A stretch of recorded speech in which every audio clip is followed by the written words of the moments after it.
Queridos irmãos, nós encontramos esse salmo aqui, que não é salmo de Davi, é um salmo lindo, maravilhoso. A escrita, né? A oração, o cântico é semelhante à do rei Davi, porém não foi Davi que salmou esse salmo aqui.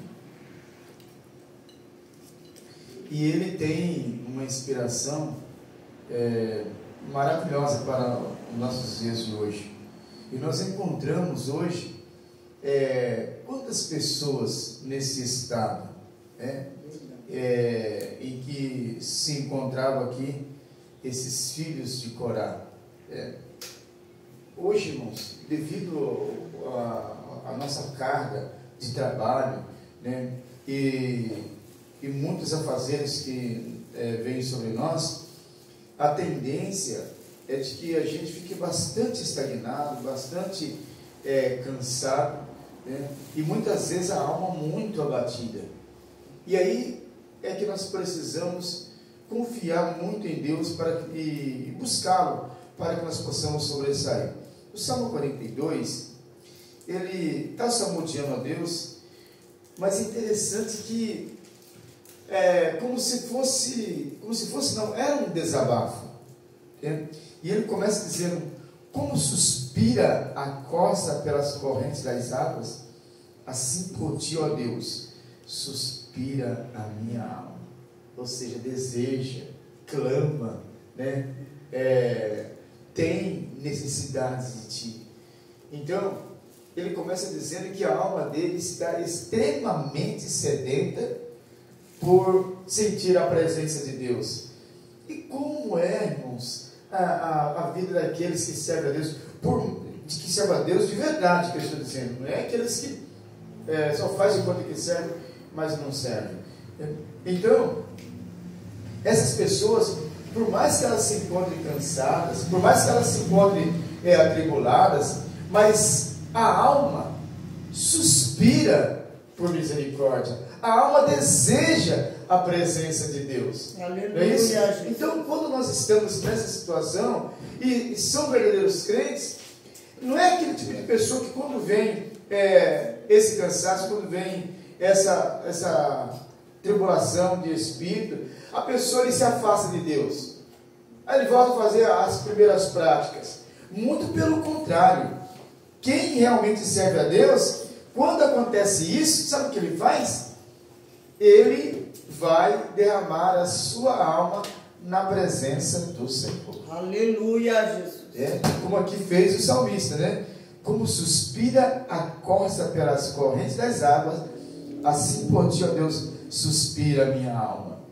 Aí ele continua dizendo assim: olha, a minha alma tem sede de Deus, do Deus vivo. Aleluia, Jesus. Isso aqui é lindo demais, irmãos. A pessoa, ele abriu o coração, ele estava derramando o coração para Deus, era um cântico, mas aqui ele estava salmodiando, contando, abrindo o coração para Deus, tudo que ele estava passando e o que no fundo da alma ele desejava. E ele dizia: a minha alma tem sede de Deus, do Deus vivo, não é de qualquer Deus, é do Deus vivo.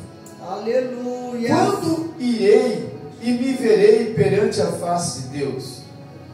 Sabe o que é isso? Sabe quando a pessoa ele está,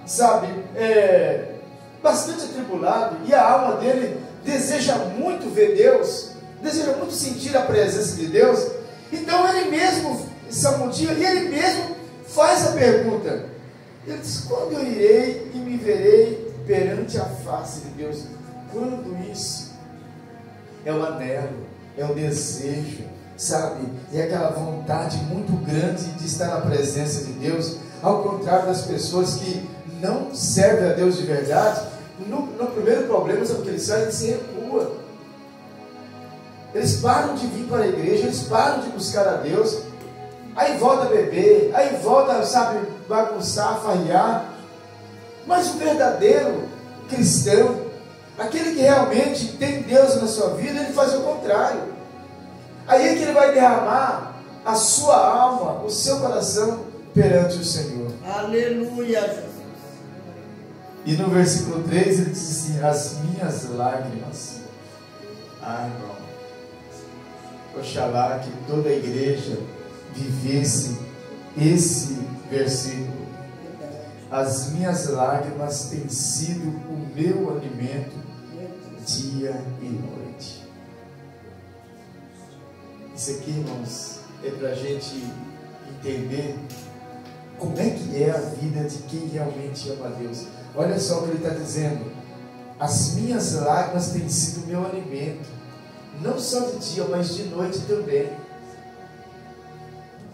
Se a gente for observar que tem muita gente que não sabe o que é chorar na presença de Deus. Faz muito tempo que tem muita gente que não sabe o que é uma lágrima. E ele está dizendo aqui: as minhas lágrimas têm sido meu alimento de dia e de noite, enquanto me dizem continuamente: o teu Deus aonde está? Isso, irmãos, ele está dizendo, certo? Chorando de dia e de noite e sendo zombado. E as pessoas não entendendo, talvez, quem sabe, o seu lamento, o seu choro, e dizendo aí, você vai me chorando por tabela, onde é que está seu Deus que não responde? E o que as pessoas fazem hoje? Começa a buscar a Deus diante do problema, aí as pessoas falam assim: larga não, rapaz, vamos beber, vamos variar, entendeu? E aí você fica aí sofrendo aí, entendeu? Deus não quer isso de você não. E ele já no primeiro momento ele ouve o ímpio e volta a fazer as práticas do pecado. E aí ele estava dizendo assim: lembro-me destas coisas, e dentro de mim se derrama a minha alma, de como passava eu com a multidão de povo e os guiava em procissão à casa de Deus, entre gritos e alegria e louvor, multidão de festa. Aleluia, Jesus. Eu estava lendo isso aqui, irmãos, e comecei a me lembrar que isso aconteceu comigo, né? A gente andava, guiava um monte de pessoas, e é o que ele está dizendo aqui. Ele estava se sentindo sozinho, né? E ele diz assim: eu lembro dessas coisas, sabe, de estar continuamente na presença de Deus, você está sentindo, né? Eu lembro. E dentro de mim se me derrama a alma, de como passava eu com uma multidão de povo e os guiava em procissão à casa de Deus, entre gritos de alegria e louvor, multidão em festa. Mas agora é diferente. Agora ele estava chorando sozinho, não tinha multidão, não tinha procissão, não tinha pessoas para chorarem por ele. E aí, irmãos, a alma fica muito abatida. Observe o versículo 5, como ele diz: por que estás abatida, ó minha alma? E como se não bastasse ficar abatida, ele diz: por que te perturbas dentro de mim? Ele mesmo perguntando para ele mesmo.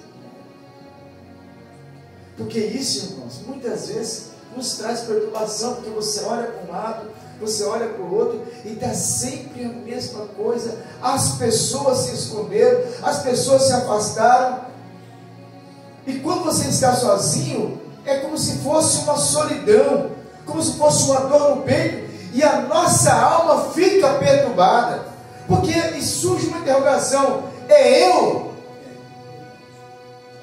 Seria eu o causador disso tudo? E o engraçado é que ele faz a pergunta, ele faz duas perguntas, não é isso? Por que estás abatido, ó minha alma? A segunda pergunta: por que te perturbas dentro de mim? É como se ele já soubesse o resultado, entendeu? Ele faz a pergunta como se ele já soubesse, né, o resultado, dizendo assim: olha, eu perguntando como se fosse uma segunda pessoa. Você está preocupado por quê? Está abatido por quê? Aí ele responde para ele mesmo: espera em Deus, pois ainda o louvarei. Aleluia. A ele meu auxílio e meu Deus. Glórias ao teu nome. Você sabe o que é isso, irmãos? Era assim, ele perguntando para ele mesmo, e o Espírito de Deus respondendo para ele. Aleluia. E aí ele botava para fora: espera em Deus, pois ainda o louvarei. Um momento não estaria louvando, mas dentro dele existia uma fé viva, uma esperança que aquele processo ia passar, mas que ele ainda ia louvar, que ele ainda ia adorar a Deus. Aleluia, Jesus. Aí eu me recordo por quantas vezes eu passei por esse processo, por quantas vezes eu me vi nessa situação só de lamento, da minha alma estar angustiada dentro de mim, e as pessoas não entenderem às vezes por que a gente, mesmo que você não queira, quando a nossa alma está perturbada, o semblante automaticamente muda, e aí a gente fica naquele sentimento de que parece que a gente está fora do barco, e aí bate aquela agonia, aquela dor, aquela tristeza, e mais uma vez ele torna a expressar o que tinha dentro dele. Ele diz assim: olha, sinto, versículo 6, capítulo 42 de Salmos, capítulo 42, não, número, Salmo 42, Salmos não tem capítulo, né? Salmo 42, versículo 6, sinto abatida dentro de mim a minha alma. Isso era uma dor profunda. Ele estava botando para fora, parecia que ele estava tirando um peso dentro dele. Ele dizia: eu sinto abatida dentro de mim a minha alma. Lembro-me, portanto, de ti, nas terras do Jordão, e no monte de Hermon, e no outeiro de Mizar. Aí, sabe quando você parece que, quando aparece um problema na tua vida, aí parece que aquele problema parece que puxa outro? Aí faltou o emprego, parece que aí você fica doente.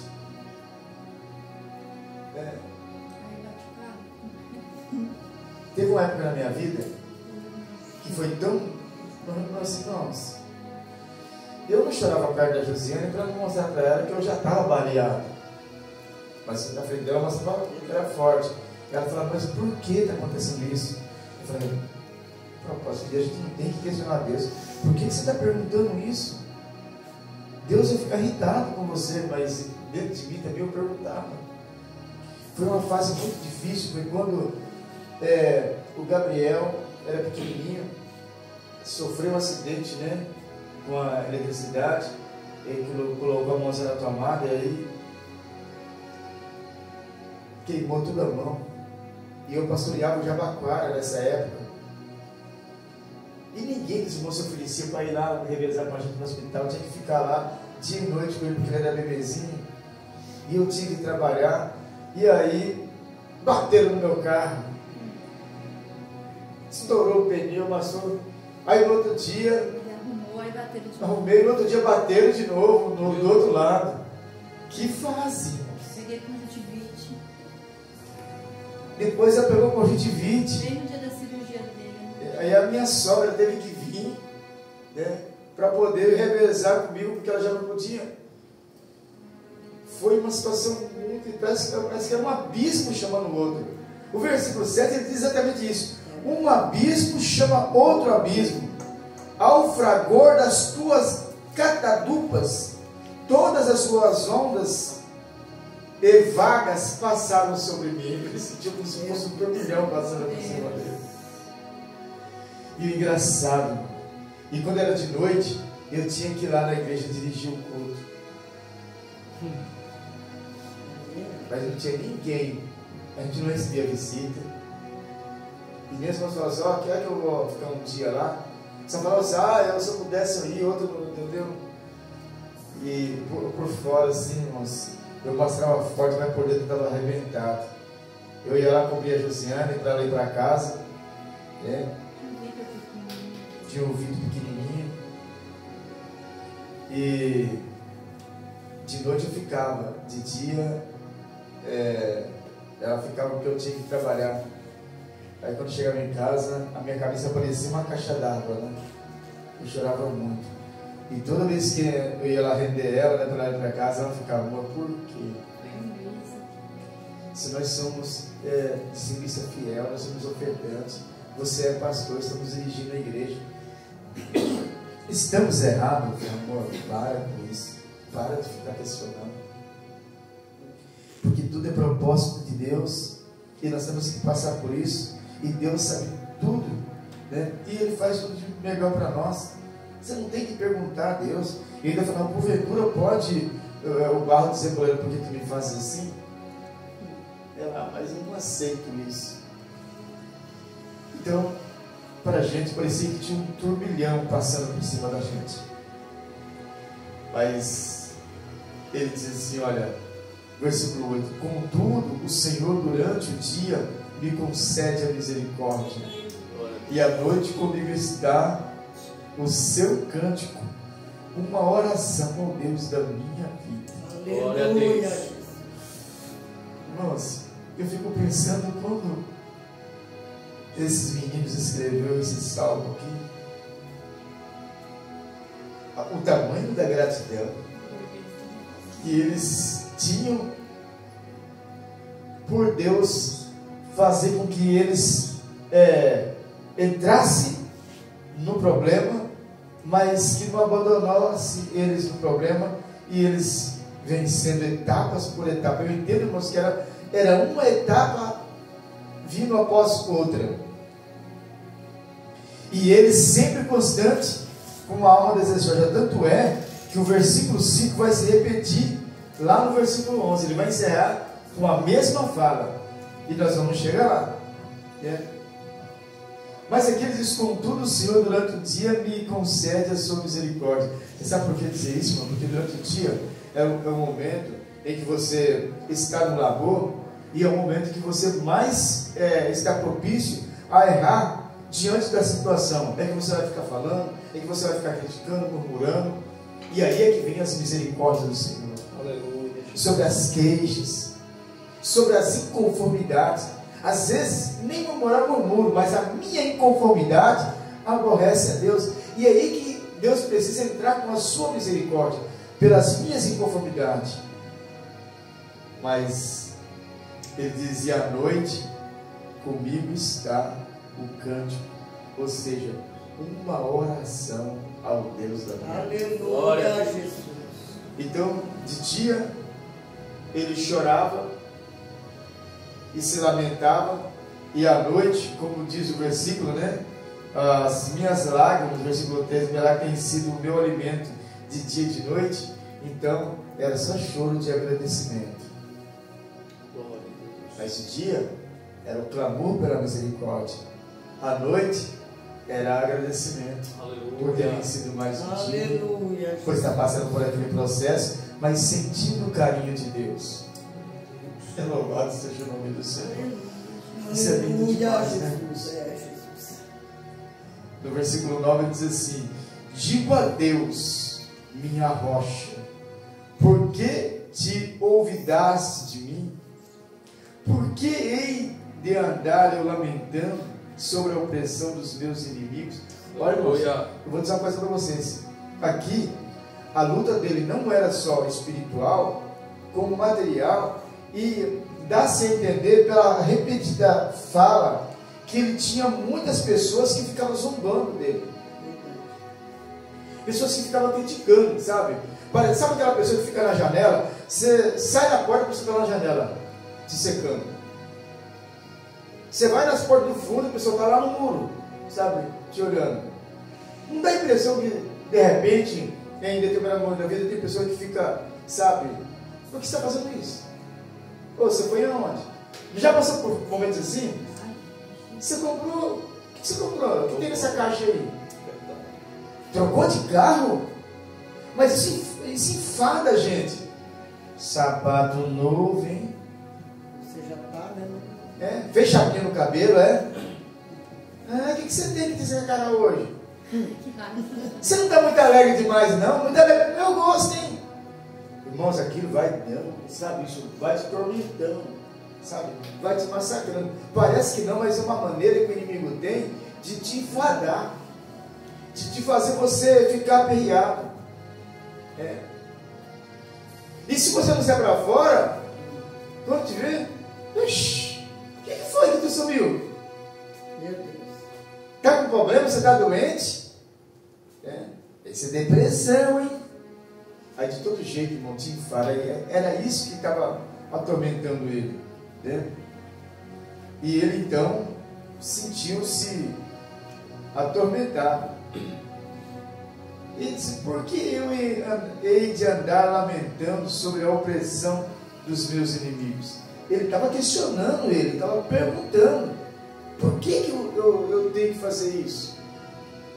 Porque embora acontecia isso, mas ele sabia que o Deus que ele servia era grande em poder, que poderia livrá-lo. Mas a opressão era tão forte que ele sentia como se fossem os ossos sendo esmigalhados.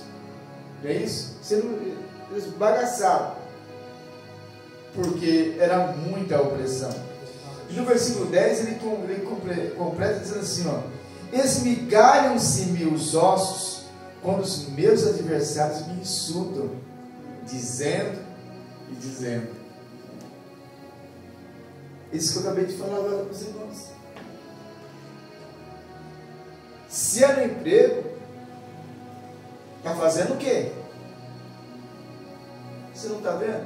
Não está vendo, mas você está meio folgado. Você não tem coisa para fazer, não? Você pode fazer melhor que isso aí, mas a pessoa nem teu chefe é. Então, irmãos, é uma coisa que vai nos torturando aos pouquinhos. E então ele disse: esmigalhem-se os meus ossos quando os meus adversários me insultam, dizendo, o teu Deus, aonde está? Sabe, diante de tantos problemas, porque, como eu já disse, quando vem esse turbilhão, não tem como, o meu semblante, ele muda, irmão. E eu vou falar uma coisa para você, falar assim: mas não pode. Mas todos os homens de Deus que passaram por processos difíceis, todos eles, se você for pegar na Bíblia, todos eles, Moisés, Abraão, Isaac, Jacó, todos eles, diante do problema, o semblante mudaram. E até Jesus, o semblante dele mudou diante do problema. E não tem como você, sabe, mostrar que está tudo certo. Aquela mulher sunamita, ela foi forte na sua colocação, na sua palavra, mas o seu semblante estava mudado. Vocês querem entender como o semblante dela está mudado? O marido não viu. Então ele perguntou: por que você quer o homem de Deus? Não é nem sábado nem lua nova. Não, está tudo bem, fica tranquila. Ela estava tribulada de espírito, amargurada, filho morto, mas ela não quis demonstrar. Se o marido estivesse na sua presença, teria notado o seu semblante. Aí você fala: mas por que o senhor sabe que ela mudou o semblante? Então nós vamos observar já. E ela então insiste para o marido, para que aguardasse o jumento, que mandasse o jumento aguardado para ela, todo equipado, para que ela pudesse ir ao encontro do homem de Deus. E quando ela vai, está mais ou menos a uns 800 metros, mais ou menos, sei lá, talvez menos, do homem de Deus. Eliseu vê a mulher e fala assim: olha, vai lá ao encontro da sunamita e pergunta, eu estou vendo que é a sunamita de menino, pergunta se vai tudo bem, pergunta se está tudo certo com ela. E Geazi foi lá: está tudo bem contigo? Tudo vai bem, não me detém que eu preciso ver o homem de Deus. Quando se aproximou aqui, o Eliseu viu o semblante dela, o que ele disse? Eliseu, Geazi, não detenhas, porque essa mulher está atribulada de espírito, o Senhor me encobriu. Ele viu no semblante da mulher que ela estava com o semblante mudado, estava atribulada de espírito. Aí ele disse: vai, pega o meu bordão, vai. Se alguém te cumprimentar, não cumprimenta. Já mudou também a situação de Geazi. já passou o problema para Jesus. Se alguém te cumprimentar, você não responde. E vai chegar lá, coloca o meu bordão sobre o menino. A esperança de que as coisas fossem resolvidas daquela forma. E às vezes nós esperamos, e às vezes nós acreditamos que vai ser resolvido do nosso jeito. E não acontece do nosso jeito. Verdade.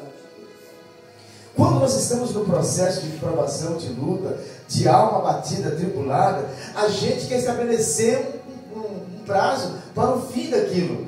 Não é isso? A gente quer assim olhar, até tal dia eu quero, sabe? Mas não é assim que funciona. A gente vê homens de Deus que se sacudia o pó, que lavava o rosto e que fazia isso e aquilo, mas o problema permanecia. E eles continuavam com o semblante abatido. E agora, no versículo de número 11, novamente ele se questiona. A mesma coisa no versículo 5, não é isso?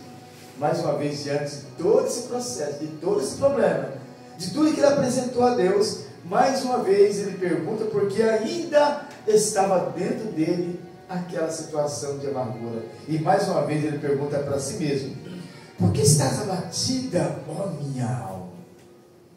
É uma coisa, irmãos, que ninguém poderia, sabe, ter resposta e também não entender o processo que estava passando. Então, ele perguntou para ele mesmo: por que você está abatida, ó minha alma? Conhecendo o Deus que eu sirvo, por que tu estás abatida? Aleluia, Jesus. E por que te perturbas dentro de mim? Abatida é uma coisa, perturbada é outra. Glória a Deus.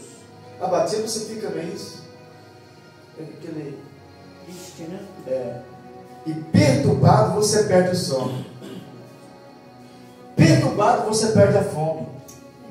Perturbado você não quer falar com as pessoas. Perturbado você não quer estar perto de ninguém. Perturbado você fica inquieto, você vai para lá, você vem para cá. Perturbado você não dá resposta boa às pessoas que te perguntam.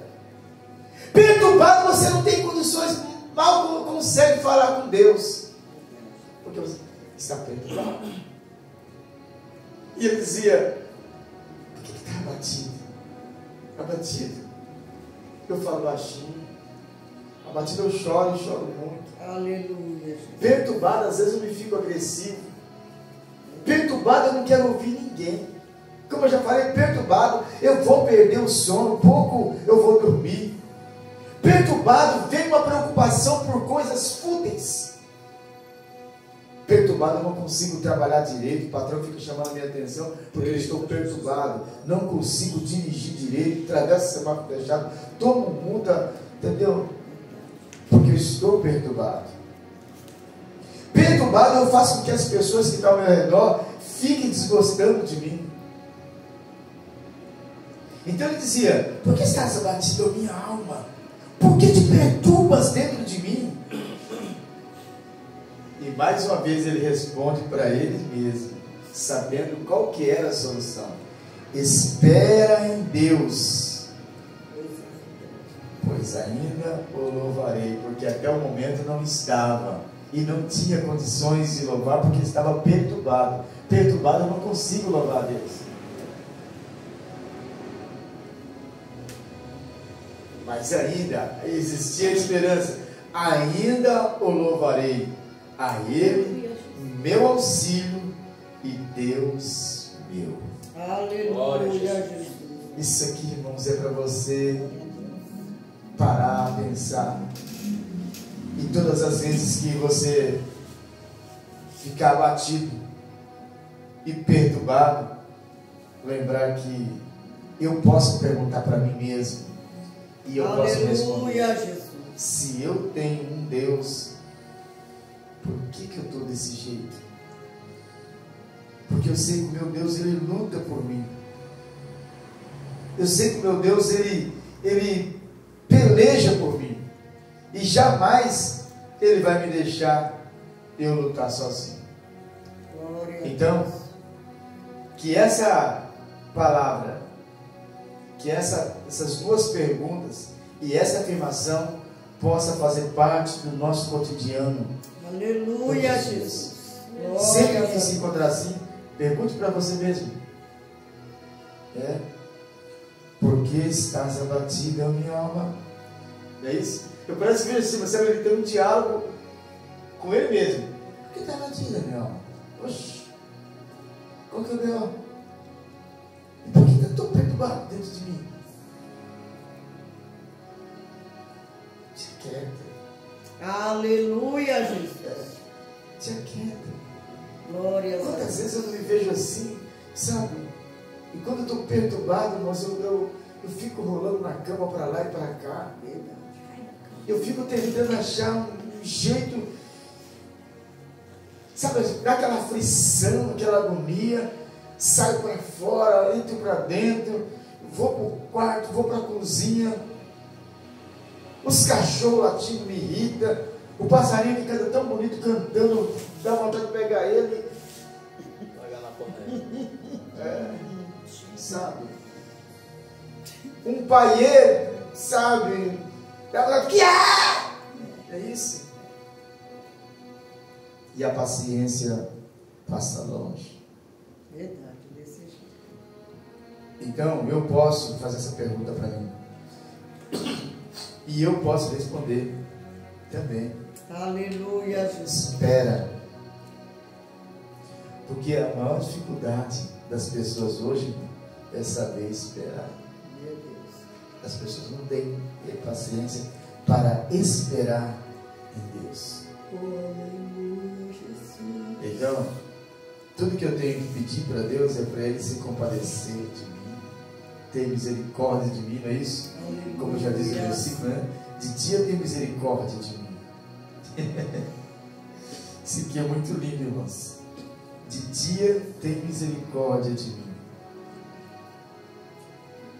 E quando eu me coloco na presença de Deus, então, com certeza, as misericórdias do Senhor, elas vão estar continuamente sobre a Aleluia, Deus. Amém? Glórias a Glórias a Deus. Vamos aplaudir Jesus com muita alegria.